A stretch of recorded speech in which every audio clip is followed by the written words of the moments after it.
그래서 지금 뭐 한국뿐 아니고 유튜브는 국경선이 없으니까요. 세계 여러 나라에서 이제 그런 하나님의 역사가 일어나고 있어서 참 감사합니다. 제가 9월 달에 캐나다 갔었는데 거기에서는 어떤 그 성결교회 목사님이 전문인데 유튜브에서 이제 설교를 듣다가 이제 뭔가 딱 깨달음이 온 거예요.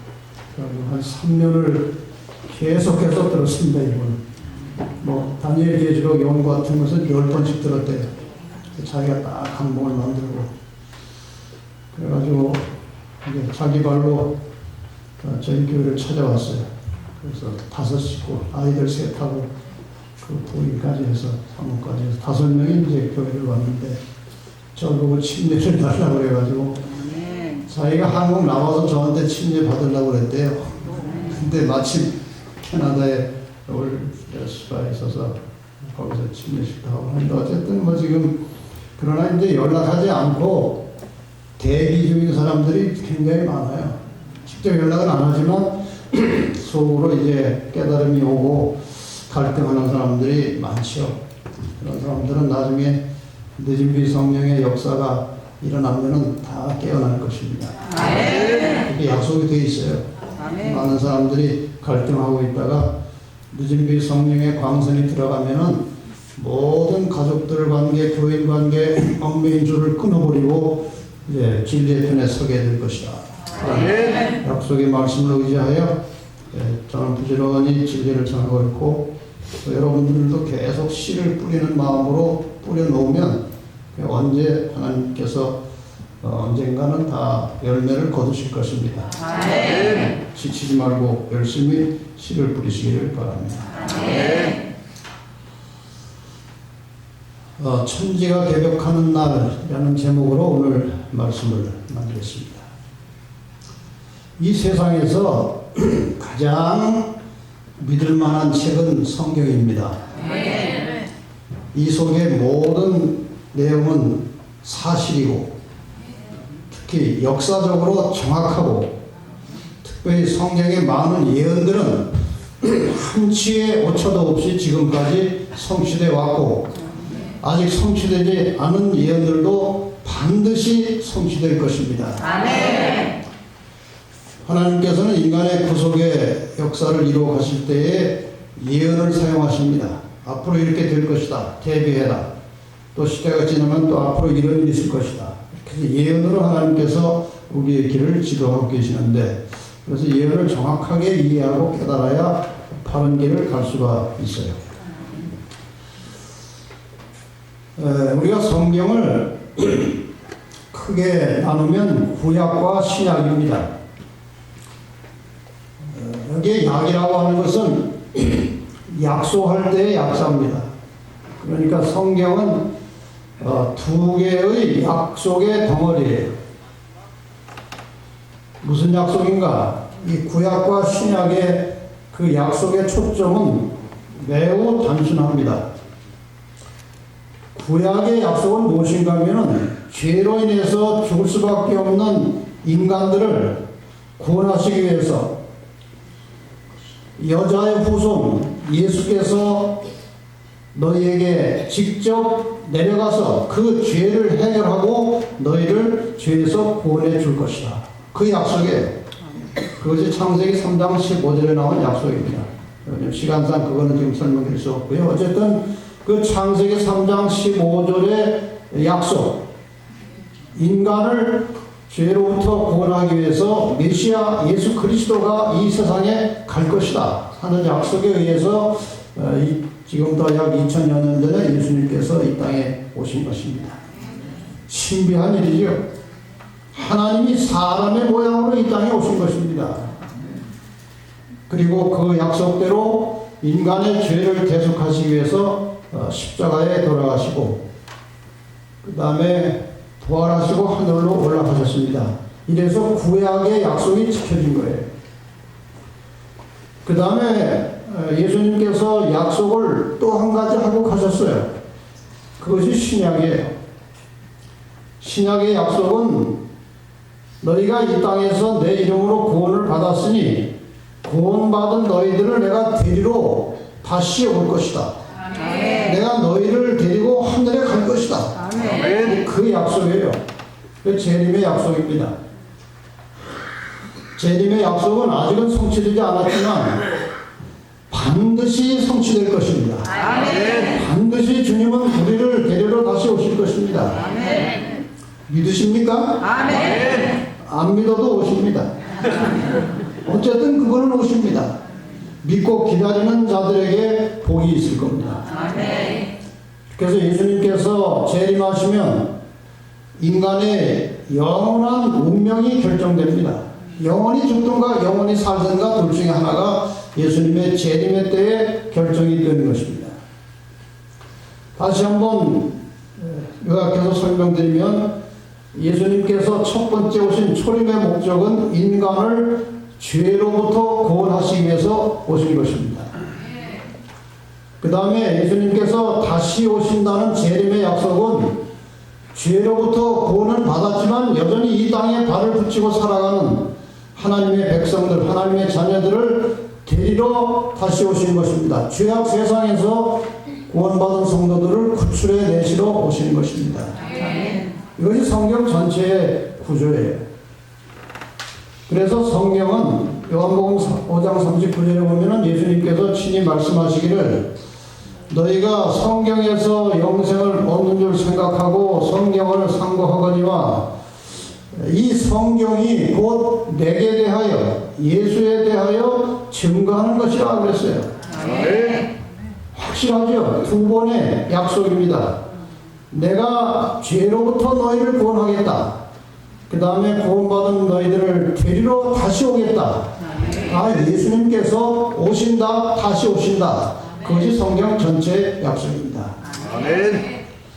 예수님께서 이 말씀을 제자들에게 왜 구체적으로 하신 성경절을 여러분이 잘 아십니다. 요한복음 14장 1절로 3절에 있는 말씀.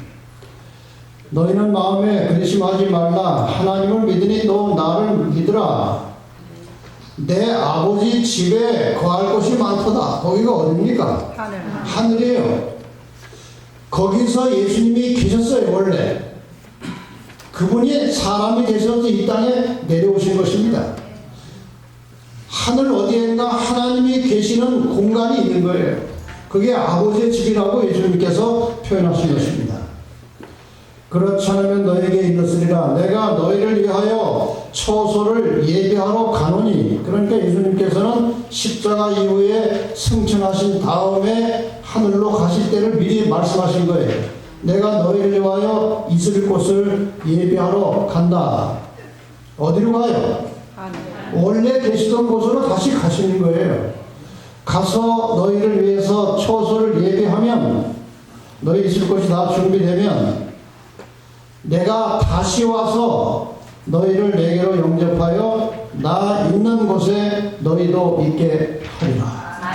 그 나 있는 곳이 아버지 집이에요. 지금 예수님께서 계신 그곳입니다. 그곳으로 우리를 데려가시겠다는 거예요. 그 후에 예수님께서 예언대로 십자가에 돌아가셨습니다. 그 다음에 장사 지낸 바 되셨습니다. 3일 만에 부활하셨습니다.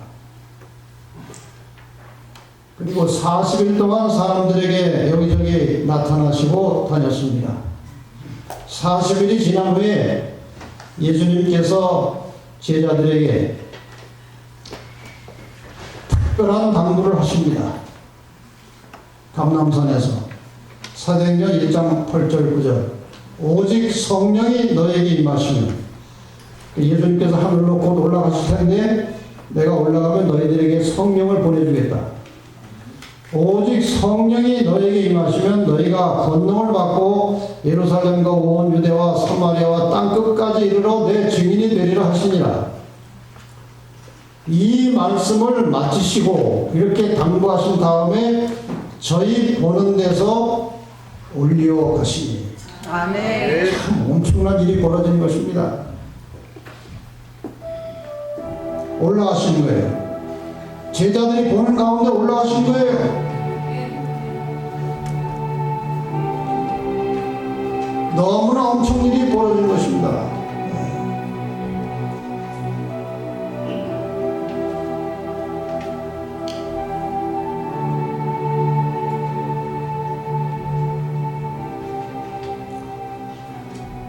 그래서 보고 있는데 천사들이 나타났어요. 가로되 갈릴리 사람들아 어찌하여 서서 하늘을 쳐다보느냐. 너희 가운데서 하늘로 올리우신 이 예수는 하늘로 가심을 본 그대로 오시리라. 천사가 다시 재확인하는 확실한 말씀을 또 했습니다.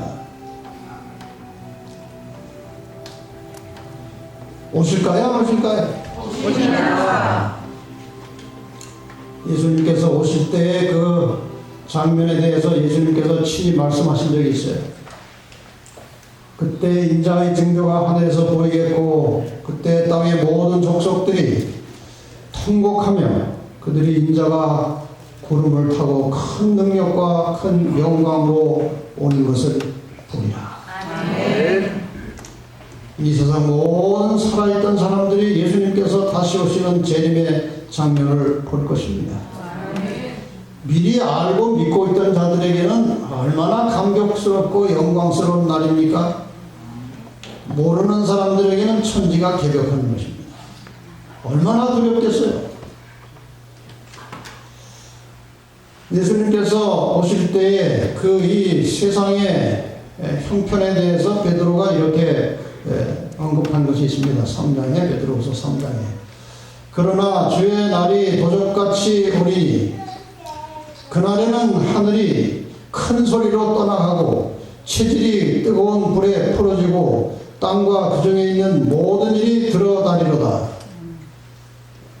하늘에서 내려오시기 때문에 하늘이 완전히 다 무너져 옆으로 퍼져나가는 것입니다. 하늘이 무너지는 거예요. 큰 소리로 떠나가고 물질이 뜨거운 불에 풀어지고 땅과 그 중에 있는 모든 것이 드러날 것이다. 그날에 하늘이 불에 타서 풀어지고 체질이 뜨거운 불에 녹아지려며. 이건 예수님께서 오실 때의 장면을 베드로가 계시 가운데서 계시의 예언의 그 은사를 가지고 이 글을 기록한 것입니다. 사도 요한도 예수님께서 재림하실 때에 이 하늘에 대해서 언급했는데 하늘은 종이축이 말린 것 같이 떠나가고 각 산과 섬이 제자리에서 옮기우매. 이게 뭐 산들이 막 요동을 치고 온 세상이 개벽하는 시간이에요. 이 날이 언젠가 올 것입니다. 아멘. 분명히 올 것입니다. 아멘. 그래서 제가 오늘 이 자리에 참석하신 분들에게 간곡하게 부탁드리고 싶은 것은 여러분이 믿으나 안 믿으나 이 날이 와요. 혹시 예수님 오시기 전에 죽었다 할지라도 부활이 있는 것입니다. 분명히 우리는 이 재림을 경험할 것입니다. 아멘. 그래서 이 기독교에서 말하는 이 구원과 영생이라는 것이 이렇게 해서 이루어지는 겁니다. 하나님께서 인간을 창조하셨고 창조된 지 얼마 안 돼서 인간이 하나님의 말씀에 불순종하고 타락을 하게 됩니다. 인간이 이렇게 타락해서 죽게 되자마자 하나님께서 인간을 타락시킨 사탄에게, 뱀에게 이렇게 말씀하십니다. 내가 너로, 여기서 너는 뱀 속에 들어가 있는 사탄이에요. 여자와 원수가 되게 하고, 여자는 교회입니다. 사탄 너하고 교회가 원수가 될 것이고, 너의 후손도, 이 세상의 악의 모든 세력도 여자의 후손과 원수가 되게 하리니, 여기 여자의 후손은 예수 그리스도를 가리키는 거예요. 여자의 후손은 내 머리를 상하게 할 것이요 너는 그의 발꿈치를 상하게 할 것이니라. 이 간단한 성경 말씀 속에 성경 역사 전체가 들어있는 것이에요. 여자의 후손이 발꿈치를 상하게 된다는 것은 십자가의 죽음과 부활을 예언한 것입니다. 일시적인 상처를 말하는 것이에요. 사탄은 머리를 상한다는 것은 결국 사탄은 영원히 멸망할 것을, 이 악의 세력은 언젠가 영원히 멸망할 것을 미리 예고하신 것입니다. 이 말씀에 따라서, 이 말씀에 의해서 이 땅에 여자의 후손이 태어났었습니다. 이것을 우리가 예수님의 초림이라고 합니다. 마침내 예수님께서 십자가에 돌아가심으로 그 예수 그리스도를 믿는 모든 사람은 죄 문제를 해결하고 용서받고 구원을 받을 수 있는 길이 다 열린 것입니다. 무조건 구원을 받는 것이 아니고 그 예수 그리스도를 나의 구주로 영접하고 내가 하나님의 자녀가 되겠다고 결심하고 이제 하나님을 믿는 자들을 구원하시겠다는 거예요. 아멘. 그래서 누구든지 다 억울하지 않게 구원받을 수 있게 된 것입니다. 아멘. 이렇게 해서 타락 이후에, 창조와 타락 이후에 예수님께서 오시기까지의 역사가 성경에 보면 대략 4,000년 정도 걸렸습니다. 4,000년이 지난 다음에 예수님이 오셨어요. 그 다음에 지금 여러 차례 말씀드린 대로 예수님께서 이제 승천해서 하늘로 올라가셨으나 우리를 데리러 다시 재림하실 것입니다. 아멘. 여기에서 영생이 시작된 것입니다. 아멘. 예수를 믿었지만 예수님 오시기 전에 죽을 수도 있어요. 그런데 예수님 오시는 날에 부활하여 또 살아있던 자들은 바로 영생이 시작된 겁니다. 아멘. 이렇게 해서 이 날을 다른 성경에 보면 심판과 멸망의 날이라고 되어 있고 또 여호와의 크고 두려운 날 혹은 진노의 큰 날 이렇게 되어 있습니다. 이렇게 해서 지금까지 예수님께서 하늘로 올라가신 이후에 현재까지 대략 정확하지 않습니다만은 약 2000년의 세월이 흘렀어요. 2000년 조금 더 지났습니다. 이 전체가 창조 때부터 지금까지의 역사를 성경의 연대로 보면 대략 6000년입니다. 6000년의 역사가 흘렀어요.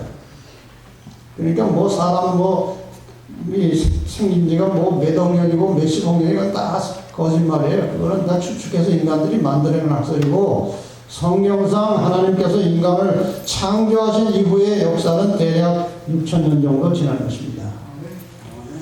그래서 예수님께서 이제 재림하시는 시간은 역사의 종말입니다. 근데 이 종말이라고 하는 것은 요즘 우리가 말세, 종말 이런 말을 많이 쓰는데 이 성경에 보면은 이 말세나 종말이라고 하는 그 말의 의미가 상당히 명확하게 구분이 돼서 나와요. 그걸 제가 잠깐 설명드리겠습니다. 종말이 언제 시작되었고 예수님께서 재림하기 전에 어떤 일들이 지상에서 벌어질 것인가에 대한 것입니다. 우리가 성경을 연구해 보면 인간 나라를 다스리시는 하나님의 시간 내 원리가 6대 1의 비율로 계속 나옵니다. 6일간 천지 만물을 창조하셨고 7일째 휴식하셨습니다. 또 이스라엘 백성들을 하나님께서 지도하실 때에 집안에 혹시 노예가 들어오면 6년간 노예를 부리고 계속해서 노예로 삼지 말고 7년째는 해방시켜 주라고 했어요. 그 다음에 너희가 토지를 가지고 경작을 하면 6년간 토지를 경작하고 7년째는 땅에 휴식을 주라고 했어요. 땅도 휴식이 필요하니까. 근데 하나님께서 참 놀라운 약속까지 하셨는데 인간들이 약속을 잘 지키질 않았습니다. 무슨 약속을 하셨는가 하면은 6년째가 되는 해에는 너희 토지 농산물의 수확을 3배로 주겠다고 그랬어요. 왜 3배인가? 그 당의 년도 6년째 먹고 살 농산물을 주겠다. 그 다음에 7년째 휴식하니까 그 땅이 농사하지 않을 동안에 먹고 살 것도 주겠다. 그 다음에 이제 8년째 농사를 새로 시작하면 농사가 나올 때까지 또 먹고 살아야 되잖아요. 그래서 하나님께서 이 3년간의 작물을 주겠다고 약속하시고 땅을 쉬게 하라고 그랬어요. 근데 안 쉰 겁니다. 혹시나 해가지고 불안해서. 그러니까 6,000년 동안 땅은 쉴 새 없이 경작이 되어 왔어요. 그래서 지금 땅 다 망가졌잖아요. 농사가 잘 안 되고 뭐 약 뿌리고 뭐 안 하면은 땅이 안 되는 거예요. 그래서 이거 오랫동안 사용하지 않던 땅에 씨를 뿌리고 작물을 재배하면 굉장히 잘 됩니다. 그게 그 원리예요. 거의 6,000년간의 이 땅을 이제 쉬지 않고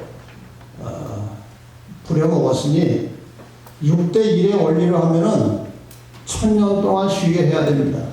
맞습니까? 아멘. 그래도 성경에 1,000년의 휴식이라는 말이 나오는 거예요. 그런데 6,000년이 언제 끝날지, 이 1,000년의 휴식은 예수님의 재림과 함께 시작된다고 계시록 20장에 나옵니다. 이게 언제 시작될지는 아무도 몰라요. 하나님만 아십니다. 그런데 거의 된 것만은 사실이고 혹시 좀 지나는지도 몰라요. 하나님께서 종종 그 약속된 시간에서 잠깐 지날 때 있어요. 노아 홍수 때에도 비가 온다고 한 날 안 오고 한 7일 지났어요. 그런 식으로 우리가 정확한 날짜는 잘 하나님의 섭리 속에 들어있는 거예요. 자, 우리가 이것을 기초로 해서 성경이 말하는 인류의 종말이 언제부터 시작되는지 이제 대략 알 수가 있어요. 어쨌든 6,000년 인류 역사에서 정확한 6,000년은 아닙니다. 대략 6,000년의 인류 역사를 통해서 예수님께서 재림을 하실 것인데, 재림하시고 나서 이제 1,000년의 휴식 기간이 계시록 20장에 나와 있죠. 예수님께서 재림하시기 전 시대를 우리는 말세라고 합니다. 말세. 사람들이 말세라는 말을 많이 쓰죠. 근데 이 말세가 되면 어떤 일이 일어날 것인가, 예수님의 재림이 가까이 오면 세상에 어떤 일이 일어날 것인가에 대해서 제자들이 예수님께 물어봤어요. 마태복음 24장 3절에 예수께서 감람산에 앉으셨을 때 제자들이 종용이 와서 가로되 우리에게 이르소서 어느 때 이런 일이 있겠사오며 주의 임하심과 세상 끝에는 무슨 징조가 있사오리까. 예수님께서 다시 오시는 것과 세상 끝을 같이 본 것입니다. 그때쯤 되면 어떤 일이 있을 것입니까? 그렇게 물었어요. 그랬더니 예수님께서 여러 성경의 말씀을 통해서 지진이 많이 일어날 것이고 전쟁이 많이 일어날 것이고 여기저기 기근이 심해질 것이고 전염병들이 일어날 것이고 거짓 선지자가 나타날 것이다. 여러분 지금 느낌에 이게 요즘 시대하고 맞아요, 틀려요? 맞아요. 너무나 맞아요. 너무나 맞아요. 코로나 전염병이 온 세계를 휩쓸고 얼마 있더니 전쟁이 또 나는 것입니다. 한쪽에서는 기근이 있고 한쪽에서는 홍수가 나는 것입니다. 여기저기 자기가 하나님이다, 뭐 성령이다 하고 나타나는 거짓 선지자들이 사방에서 나오고 있어요. 이것을 징조라고 합니다. 예수님께서 오실 때가 되었다면 징조라고 합니다. 계시록 22장 10절에 보면은 또 내가 말하되 이 책에 계시록이죠. 예언의 말씀을 임봉하지 말라. 이 예언의 말씀을 펼쳐서 가르치라는 거예요. 오늘날 많은 교회가 예언을 임봉된 책이라고 안 가르치는데 이 성경절은 몰라서 그래요. 임봉하지 말라고 그랬어요. 때가 가깝다. 이 때가 가깝다는 것은 재림이 가깝다는 겁니다. 그러니까 이 말세에 대해서, 재림에 대해서 우리가 어느 정도 판단할 수 있는 근거가 두 가지인데, 하나는 재림의 징조들이고 또 하나는 예언의 성취예요. 이것을 가지고 우리는 재림이 가까이 왔다는 것을 어느 정도 알 수 있도록 해놓으셨습니다. 그런데 이 재림의 징조들을 우리가 보면은요, 예언의 성취나 재림의 징조를 보면은 1800년대를 전후로 해서 이런 현상들이 현저하게 많이 일어나요. 1800년대를 전후로 해서 재림의 징조라든가 또 이 예언의 성취가 아주 현저하게 일어나는데, 그 중에 하나가 예언의 성취로 이 교황의 권세가 일단 중세 종교 암흑 시대를 지배하다가 종교, 이 교황의 시대가 끝나는 것이 1798년이에요. 그럼 1800에서 몇 년 남은 거예요? 2년. 그러니까 1800년대를 전후로 해서 여러 가지 징조들이 일어나고 1800년대가 지나면서 세계적으로 재림운동까지 일어났어요. 그런 것을 보면은 1800년대를 전후로 해서 이 말세가 시작됐으니까 지금 우리는 약 200년간의 종말의 시대를 지나고 있는 것입니다. 자, 이 세상에서 일어나고 있는 여러 가지 이 종말의 징조들을 여러분이 다 뉴스를 통해서 아시겠지만 좀 몇 가지 검토해 보겠습니다. 세계 도처에 바다가 경계를 넘어서 육지로 몰려 들어오는, 원래 이 경계는 하나님께서 정해놓고 넘지 못하도록 하셨는데 이게 지금 인간들의 그 자연을 함부로 대하고 해서 이게 지금 자연이 지금 분노하는 거예요.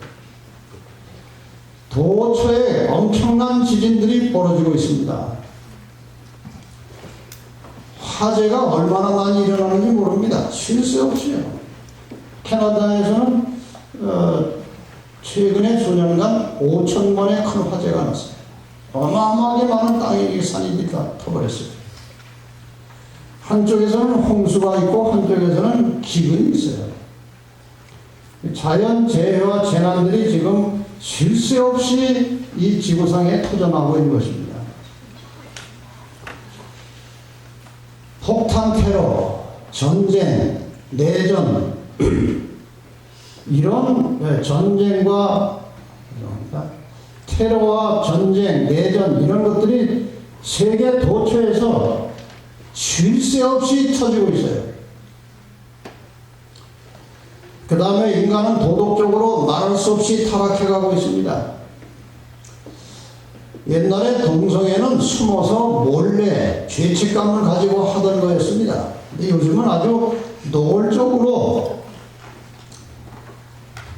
동성애를 넘어서 동성끼리 결혼까지 하는, 하나님의 면전에 정면으로 도전하는 이런 죄악을 범하고 있는 것입니다. 동성애를 죄라고 지적하고 나쁘다고 말하면 법에 또 걸리는 나라가 많아요. 우리나라도 이제 이 차별금지법 같은 게 만들어지면 그 다 법에 걸려요. 제가 지금 이 말하는 건 누가 딱 녹화해가지고 녹음해가지고 신고하면 저도 걸려요. 그런 세상이에요. 동성애를 넘어서 이 성을 마음대로 사람들이 바꾸는 거예요. 성 전환하는 거. 남자가 여자로 되고 여자가 남자로 되고 했는데 이 성 문제가요 굉장히 복잡해져가지고 성 정체를 이렇게 판단해서 자기의 성 정체를 기록할 때 그 요즘 최근 과학자들의 말에 의하면 성이 대개 50가지 정도로 나와 있어요. 굉장히 복잡한 세상이 됐습니다. 저거는 미인대회를 하는 건데요. 남자가 여자가 된 사람들끼리 미인대회 하는 거예요. 얼마나 흉측합니까? 저기 다 남자의 원래. 근데 여자로 저렇게 전환을 해가지고 저렇게 해버려요. 마약과 좀비. 좀비라고 하는 것은 살아있는 시체라는 뜻이에요. 살아있으면 그냥 죽은 거나 마찬가지. 이런 현상들이 지금 마약이 말이에요. 여러분 생각보다 훨씬 무섭게 세계를 휩쓸고 있어요. 사람을 다 망가뜨리는 것입니다. 뒤에서 돈 버는 사람들은 또 따로 있고요. 노숙자 천지가 되어갑니다. 미국 같은 나라도 노숙자가 얼마나 많은지 몰라요. 그런 나라. 이렇게 세상이 인간성이 완전히 황폐화되고 하나님의 형상을 따라서 창조된, 하나님의 형상을 따라서 남자와 여자로 창조되었던 인간들의 모습이 지금 이렇게 다 망가져 버렸어요. 그러니 하나님이 안 오시면 안 되는 겁니다. 오셔야만 세상이 바로 잡힐 수 있는 거예요. 더 나아가서 사탄이 이제 노골적으로 인간 세상에 등장하기 시작했습니다. 사탄 교회, 사탄 성전이 이제 길거리에 나왔어요. 지하에 숨어 있지 않아요, 더 이상. 아주 노골적으로 지금 이 사탄 교회가 포교 활동을 하고 있어요. 사탄도 하나님처럼 경배를 받고 싶어 합니다. 특별히 사탄도 하늘의 천군 천사들이 지상에 하나님의 백성들이 찬양으로 하나님을 경배하듯이 사탄도 자기 찬양이 있어요. 뉴에이지 뮤직, 뉴에이지 음악, 이건 다 사탄의 찬양입니다. 그 옆에 보면 데블 뮤직이라는 것도 있어요. 이게 사탄의 음악이에요. 이렇게 해서 이런 여러 가지 음악을 통해서 사탄이 경배받는 세상이 되었습니다. 여러분, 그 유명한 팝 그룹의 그 노래 가사들을 잘 보면요. 이게 사탄에 대한 거예요. 많아요. 그런 게. 사탄을 찬양하는 것들이. 요즘 이 할로윈 데이가 세상을 점령하고 있어요. 할로윈 데이가 뭔지 아십니까? 우리나라도 지금 뭐 이게 굉장히 퍼지고 있는데, 뭐 작년 어디 이태원에서 이게 큰 사고가 났지 않습니까? 이 행사 하다가. 이 할로윈 데이라는 것은 고대 그 사탄주의를 사탄을 기념하기 위한 행사들이 여러 개 있었는데, 그 중에 하나가 이 할로윈 데이. 11월 1일에 이제 사탄이 나타나서 자기를 해치지 못하도록 자기도 사탄으로 분장하는 것입니다. 자기의 모양을 사탄으로 이렇게 분장해 놓으면 사탄이 공격하지 않는다는 거예요. 같은 동료니까. 이렇게 해서 지금 이 할로윈 데이에 보면 전부 다 이 분장을 그 사탄식으로 하고 있잖아요. 해골 같은 거 이렇게 그려놓고. 그게 바로 그런 축제, 그런 행사에서 나온 거예요. 그러니까 다 이게 사탄이 흉내내는 겁니다, 전부 다. 이 사탄이 무섭게 인간 세상에 들어왔습니다. 2023년 4월 28일부터 30일까지 사탄 축제가 있었어요. 보스턴에서요. 미국 보스턴에 사탄 축제가 있었는데 사탄 숭배자들이 그 도시에 다 집결을 해가지고 그 다음에 이제 사탄을 찬양하고 이제 기독교를 비방하는 행사를 벌인 거예요.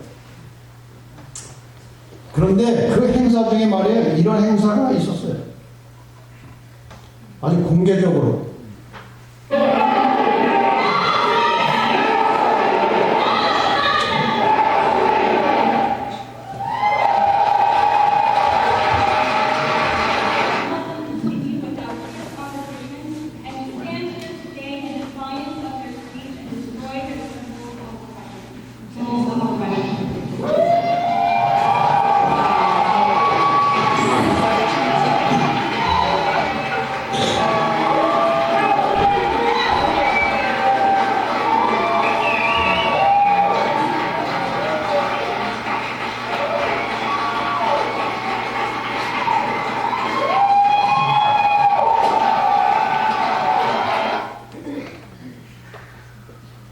성경을 이렇게 공개적으로 찢어버리는, 하나님을 모독하는 이런 행사들을 그냥 노골적으로 하는 것입니다.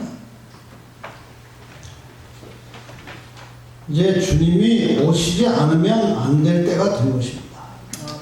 하나님의 진노의 잔이 넘치고 있습니다. 그래서 주님은 오셔야 되는 거예요.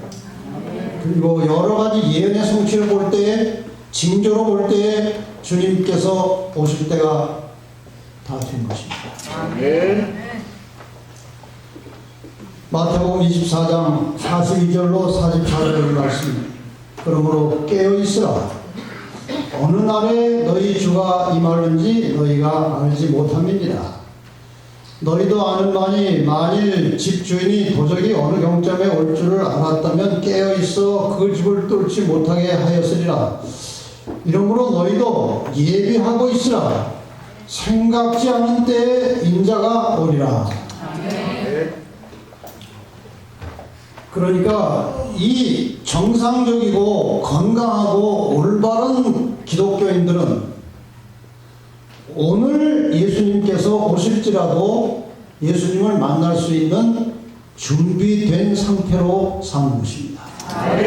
그 가장 중요한 것은 죄를 품지 말고, 날마다 인간이 연약하기 때문에 넘어질 때도 있고 실수할 때도 있고 죄를 범하지만 매일의 생활 속에서 죄를 용서받고 깨끗한 상태로 살라는 거예요. 여러분, 좋지 않은 감정을 품고 여러 날 사시면 여러분 건강에도 좋지 않아요. 그러니까 모든 하나님과의 은밀한 죄는, 마음속으로 저질러진 은밀한 죄는 하나님께 용서를 구하고, 사람과의 관계에서 만들어진 죄는 그 사람과 화해하고 용서하고 용서받아서 해결하고, 그래서 항상 하나님과 모든 사람들과 화목한 관계를 유지해 나가는 것이 그리스도인의 생활입니다. 그것이 중요한 거예요.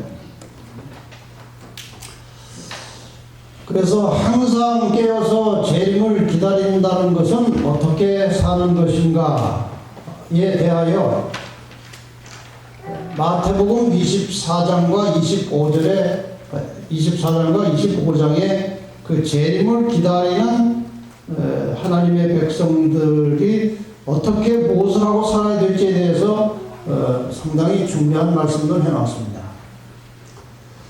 여러분이 잘 아시는 대로 마태복음 24장은 재림의 징조와 재림의 임박성에 대해서 많은 말씀들이 기록되어 있습니다. 그 다음에 바로 이어지는 마태복음 25장에는 재림을 깨어서 기다리고 준비한다는 것이 무엇인지, 무엇을 어떻게 하는 것이 재림을 깨어서 기다리는 것인지에 대한 이야기가, 세 가지 이야기가 나와요.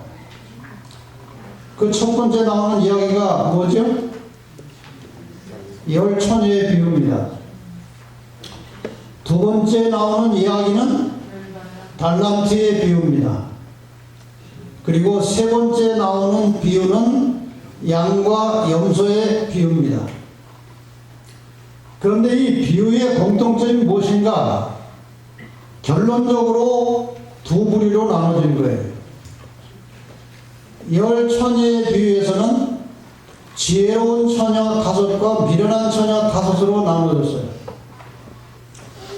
그 다음에 달란트의 비유에서는 충성된 종 2명과 불충성한 종 1명으로 나누어졌어요.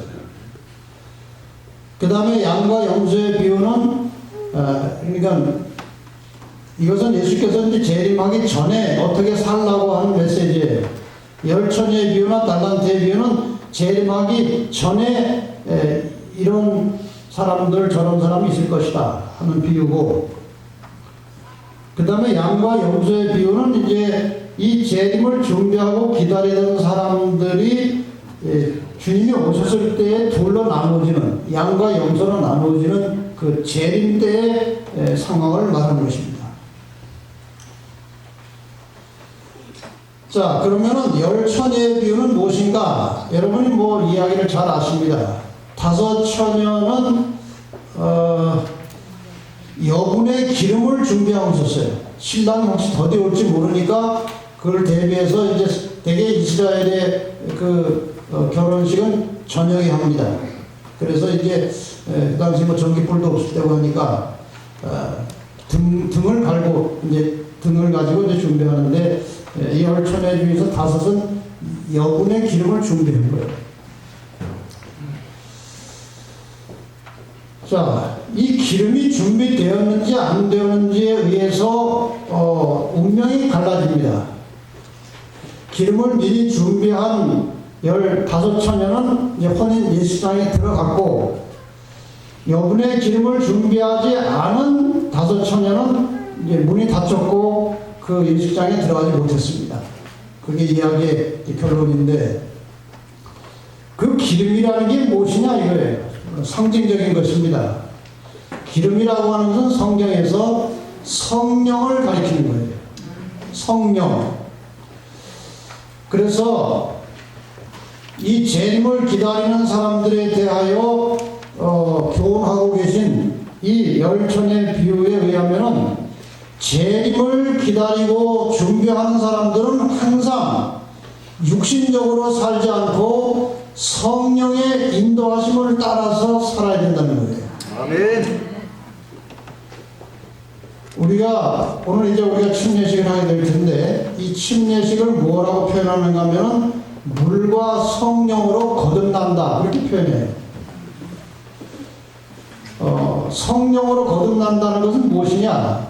우리가 예수 그리스도를 내 개인의 구주로 받아들이고 내가 이제 하나님의 백성이 되고 하나님 뜻대로 살겠다고 하는 이러한 결심은 성령의 감동과 성령의 역사 없이는 그런 마음이 일어나지 않습니다. 그래서 오늘 침례 받으시는 분들이 내가 이제 예수를 믿고 하나님의 백성이 되고 앞으로는 내가 육신대로 살지 않고 하나님의 뜻대로 순종하고 살아야 되겠다 하고 결심이 된 것은 성령의 역사예요. 그래서 성령의 역사로 이제 하나님의 자녀가 되었기 때문에 이제 물에 들어가서 장례식을 한 것입니다. 침례받는 것은 장례식이에요. 옛날에 나는 이제 죽었고 이제 새로운 몸으로 다시 태어난다, 그런 의미예요. 그래서 물과 성령으로 태어난 사람은 그 다음부터 살아갈 때에도 자기 육신의 욕심을 따라 살지 않고 늘 기도하면서 성령의 인도를 따라서 사는 것입니다. 이것이 어떻게 할 때 가능한가? 이제 침례를 받으신 분들, 그리고 이미 침례를 받으신 분들은 매일 아침마다 기도하실 때 하나님, 오늘 하루를 성령의 인도하심을 따라서 살기를 원합니다. 하나님, 이 아침에 성령의 역사를 저에게 내려주시고 제가 하루 종일 이것저것 판단하고 선택하고 살 때마다 내 인간의 욕심대로 하지 말게 해주시고 성령께서 나를 가장 좋은 길로, 올바른 길로 인도해 주십시오. 이 기도를요 받아들이는 것입니다. 그런 사람들을 하나님께서 성령을 보내주시고 성령의 인도를 따라 살 수 있도록 하나님께서 길을 열어주신 것입니다. 그러니까 예수님의 재림을 기다리는 사람들의 중요한 특징은 이 열천의 비유에 나타난 것처럼 늘 성령의 인도하심을 따라서 살도록 기도하고 그렇게 노력하신 것입니다. 그 다음에 달란트의 비유가 나옵니다. 한 사람은 5개를 받았고 한 사람은 2개를 받았고 한 사람은 하나를 받았어요. 달란트를. 근데 5개 받은 사람은 열심히 일을 해가지고 10개가 됐어요. 2개 받은 사람도 열심히 일해가지고 4개가 됐어요. 근데 하나 받은 사람은 이거 뭐 하나를 주고 날 뭘 하라는 거야. 근데 중요한 것은 팔아서 나쁜 짓 한 게 아니고 하나를 땅에 묻었어요. 아무것도 안 한 거예요. 주인이 왔어요. 근데 주인이 오니까 이 5개 받아서 10개 맞는 사람을 그 10개를 말이에 다 주인 앞에 내놓은 거예요. 우리가 계산대로 하면은 먼저 받은 5개에다가 이자 좀 붙여서 주면 돼요. 근데 이 종은 10개를 다 내놨어요. 참, 너 잘했다. 칭찬받았어요. 2개 받은 사람은 4개를 다 내놨어요. 너도 잘했다. 너희들이 적은 일에 충성했기 때문에 내가 이제 많은 것을 너희에게 맡기겠다. 이렇게 이제 주인이 보장한 것입니다. 하나 받은 사람은 주인이 워낙 인색하고 이런 걸 잘 따지는 사람이라 제가 뭐 하나 가지고 쓰다가 혹시 망하면 안 될 것 같아서 그냥 보관해뒀다 가져왔습니다. 나쁜 일 했어요? 그럼 나쁜 거 아니에요. 그런데 주인이 뭐라고 그랬어요? 이 악하고 게으른 종아, 하나를 뺏어가지고 5개 받은 사람들 주고 너는 이제 나가서 슬피 울면서 일을 갈 일 있으리라 하고 저주를 받았어요. 이게 무슨 이야기인가 하는 거예요. 지금 이 5개 받은 사람이 5개를 벌어서 주인한테 다 내놓았다는 것은 무슨 뜻인가 하면요. 자기 돈을 번 게 아니고 주인 돈을 번 거예요. 이거 아주 중요한 거예요. 2개 받은 사람이 4개가 돼서 가져왔는데 그 4개가 만들어질 때까지, 이게 2개가 더해질 때까지 열심히 노력하고 수고할 때 자기 돈 벌려고 한 것이 아니고 주인의 돈을 벌려고 한 거예요. 이게 아주 중요한 것입니다. 그래서 성령의 인도하심을 받으면 어떻게 사는가? 성령의 인도하심을 받으면서 사는 사람의 특징은 주님을 위해서 충성하며 사는 것입니다. 이게 성령의 인도를 받는 증거예요. 누구를 위해서? 주님을 위해서 사는 것입니다. 그런데 우리가 또 한 번 생각해 볼 문제가 무엇인가 하면은 주님을 위해서 산다는 것은 구체적으로 어떻게 사는 것이냐. 매일 전도만 하는 것이냐? 매일 교회 와서 일하는 것이냐? 그렇게 살 수는 없어요, 사람은. 그러면 우리가 평상시 생활 속에서 주님을 위해서 사는 것은 어떻게 사는 것인지를 가르쳐 주는 것이 양과 염소의 비유예요. 주인을 위해서 사는 것은 나와 함께 살아가고 있는 주변에 불우하고 어렵고 힘든 사람들에게 내 손길을 펼쳐서 봉사하고 헌신하고 사는 것임을 이 비유가 가르쳐주고 있습니다. 그래서 결론부터 말씀드리면은 주인을 위해서 사는 것은 주변에 함께 살아가는 사람을 위해서 나를 희생하고 봉사하고 나누어주고 베풀고 헌신하며 사는 것이 주님을 위해서 사는 것이라고 이제 설명이 나옵니다. 이것이 이 이웃 사람을 어떻게 대하고 사느냐 하는 것이 인간의 영원한 운명을 결정짓는 단서가 되는 거예요. 이제 그 설명을 드리고 마치겠습니다. 마태복음 25장 31절로 33절에 인자가 자기 영광으로 모든 천사와 함께 올 때 자기 영광의 보좌에 앉으리니 모든 민족을 그 앞에 모으고 각각 분별하기를 목자가 양과 염소를 분별한 것 같이 하여 양은 그 오른편에 염소는 왼편에 두니라. 이 성경에서 나오는 짐승 중에 동물 중에 양에 반대되는 동물은 용입니다. 양은 예수님을 상징하는 것이고 용은 사탄을 상징하는 거예요. 그런데 여기 예수님께서 마지막 때 오셔서 양과 염소를 나누셨다. 양하고 염소하고 완전히 다릅니까? 비슷하잖아요. 왜 이렇게 하셨을까요? 지금 이 마지막 분리는 양과 염소의 비유로 나왔어요. 다 하얗습니다. 다 재림을 기다리는 사람들이에요. 예수를 믿는 사람들이고 재림을 기다리는 사람들이에요. 그런데 오셔서 재림을 기다리던 사람들을 둘러 나눈 거예요. 왜 이렇게 나눴을까요? 그때 임금이 그 오른편에 있는 자들에게 이르시되, 그 양입니다. 내 아버지께 복받을 자들이여 나와 창세로부터 너희를 위하여 예비된 나라를 상속하라. 합격한 거죠. 하나님의 나라에 들어가는 합격생들이에요. 이렇게 말씀하시고 그 이유를 이렇게 말씀하시는 거예요. 내가 줄일 때 너희가 먹을 것을 주었고 목마를 때 마시게 하였고 나그네 되었을 때 영접하였고 벗었을 때 옷을 입혔고 병들었을 때 돌아보았고 옥에 갇혔을 때 와서 보았느니라. 그래서 너희는 내 나라에 들어와라 이거예요. 그랬더니 이 사람들이 생각해보니까 예수님한테 대접한 적이 한 번도 없거든요. 언제 우리가 그랬습니까?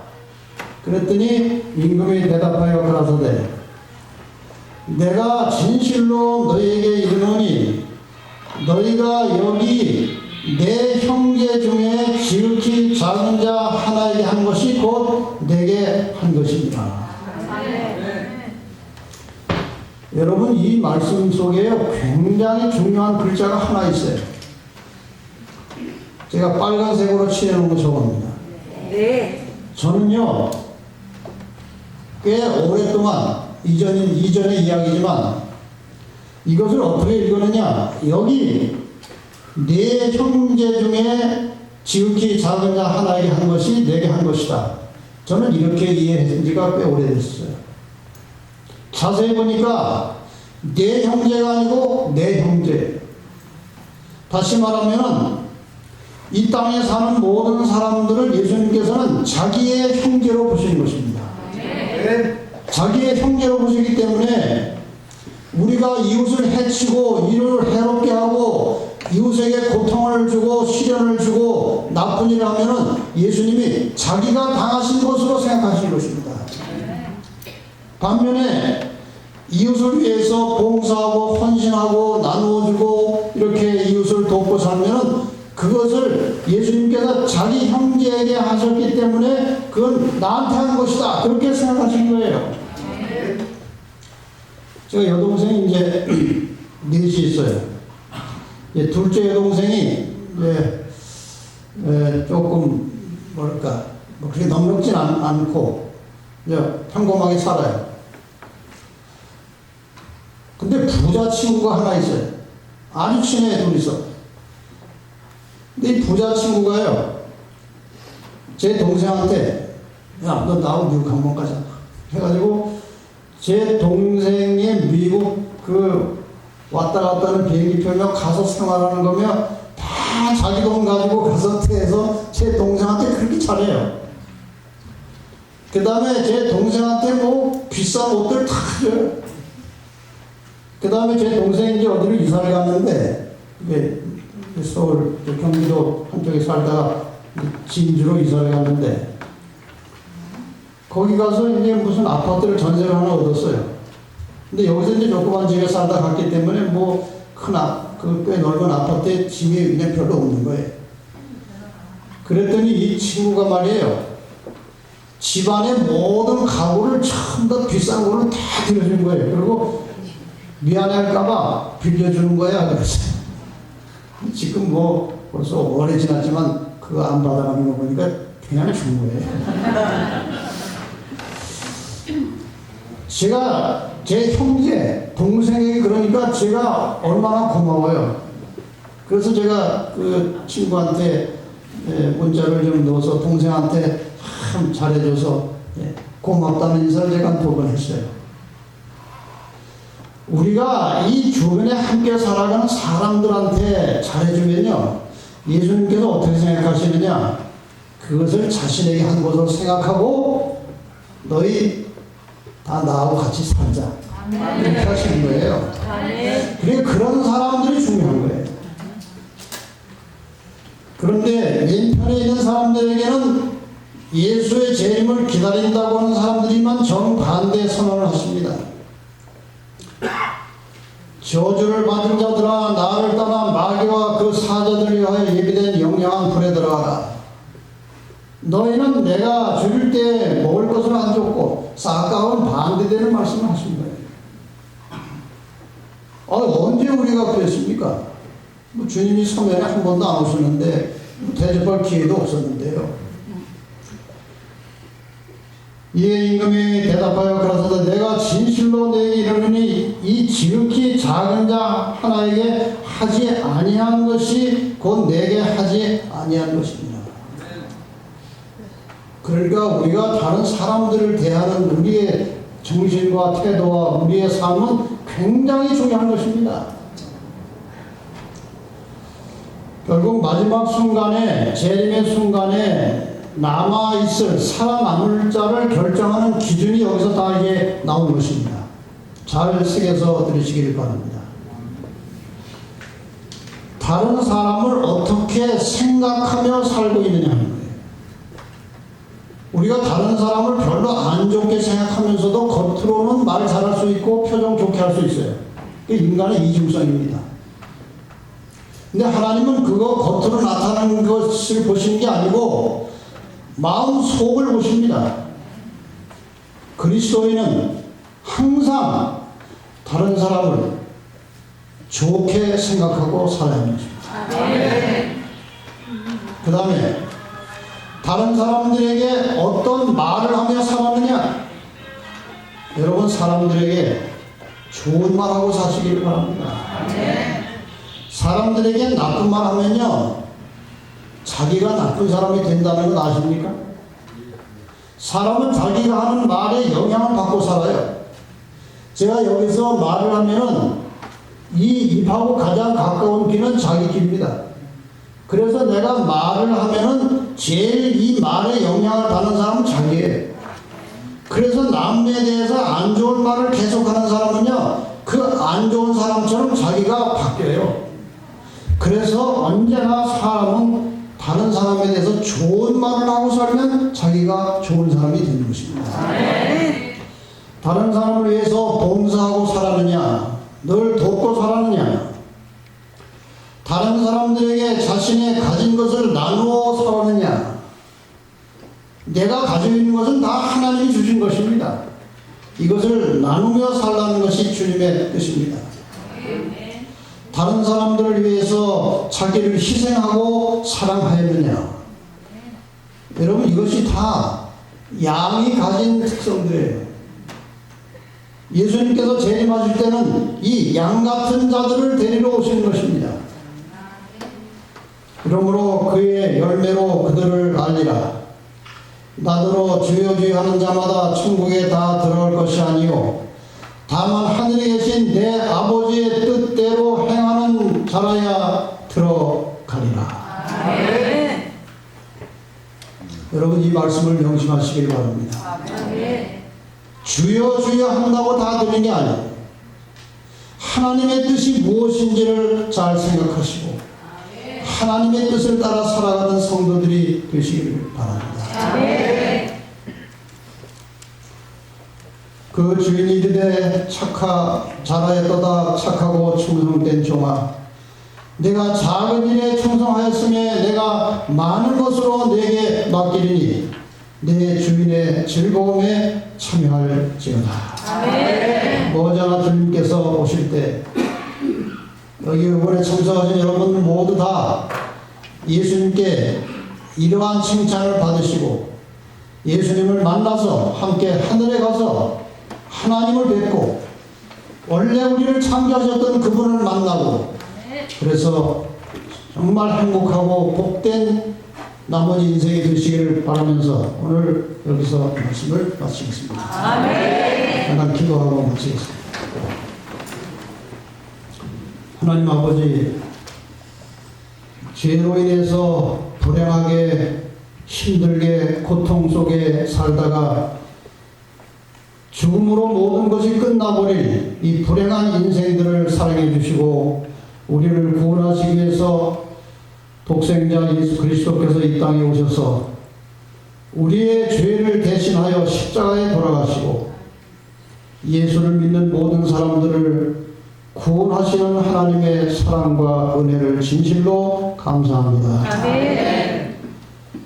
또 우리를 데리러 다시 오신다고 약속하신 주님의 재림의 약속을 인해서 감사합니다. 재림 때 우리가 다 들림을 받고 공중에서 주님을 영접하여 주님과 함께 영원히 살 수 있는 영생에 들어가도록 하나님 우리를 축복하여 주시옵소서. 특별히 이번에 새롭게 이 자리에 오셔서 말씀을 들은 사랑하는 주님의 자녀들 귀하게 보시고 그들의 마음속에 성령으로 역사해 주셔서 이번 기회를 통해서 겸손한 마음으로 예수 그리스도를 나의 개인의 구주로 영접하게 하시고 이제 신앙생활을 시작하여 하나님 뜻대로 순종하며 즐겁고 행복하고 기쁜 인생을 살도록 축복해 주시옵소서. 마침내 주님께서 오시는 그날 이번에 서면교회에 온 이것이 하나님의 뜻이 되어서 영원한 영생을 얻은 놀라운 경험의 노래를 부를 수 있도록 축복해 주시옵소서.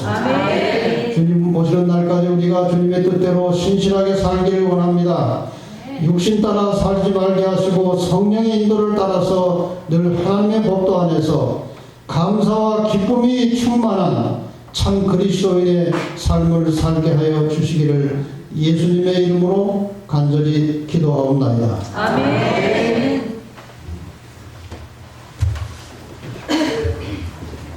침례식을 하기 전에 퀴즈를 먼저 하겠습니다.